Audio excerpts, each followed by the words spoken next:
is that you walk into a test saying you're going to get 105%. Because the second you say you're going to get less than that, then you're going to get even less than what you told yourself you would get. It's like a self-fulfilling prophecy, right?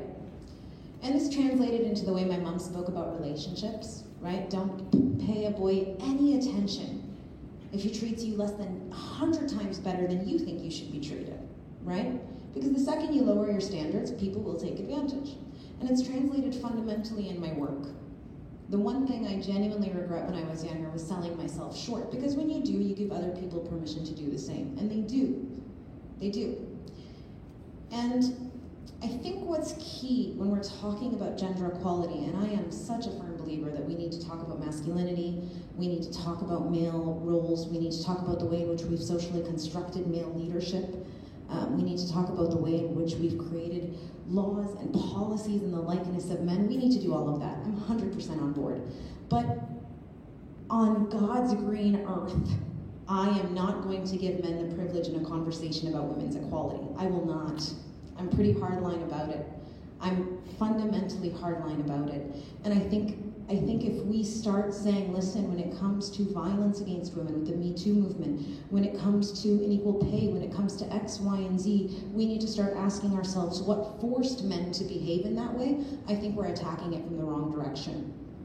It is not my responsibility, and I don't think it is any woman's responsibility to ask a man why he laid a hand on her.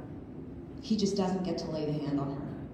And the person that we blame for burning women in Uganda are the men who burn them, not UNIFEM, not the women. And I so concretely believe this, because I think the second we say that we have to start asking women to explain the behavior of men, or we start excusing some of the behavior that is happening in our world that is socially excused already, then we're going down a slippery slope. It's just a dangerous slippery slope.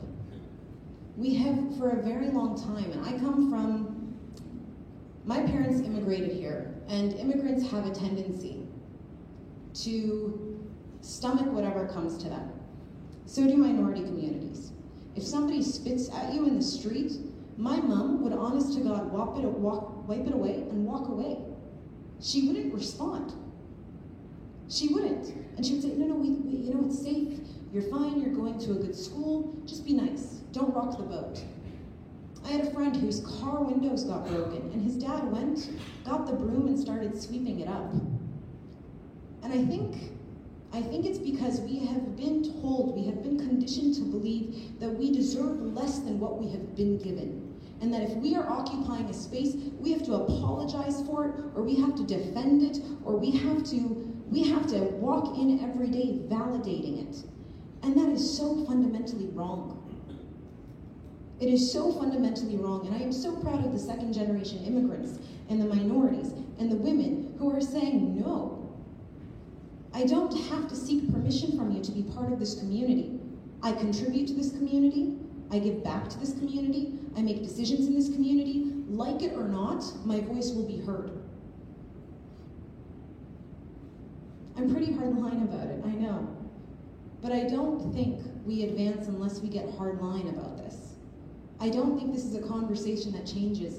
And I think, particularly for minority women around the world, and it's the reason I started a mentorship program for minority women, because I got sick and tired of walking into rooms asking where all the young women were. I think we do a disservice to ourselves if we start looking at any situation as one where we deserve less than the very best. And I think we fundamentally do a disservice to the conversation if we center it around those who are oppressing rather than the oppressed. That is not fair, and that is not a just conversation. Thank you.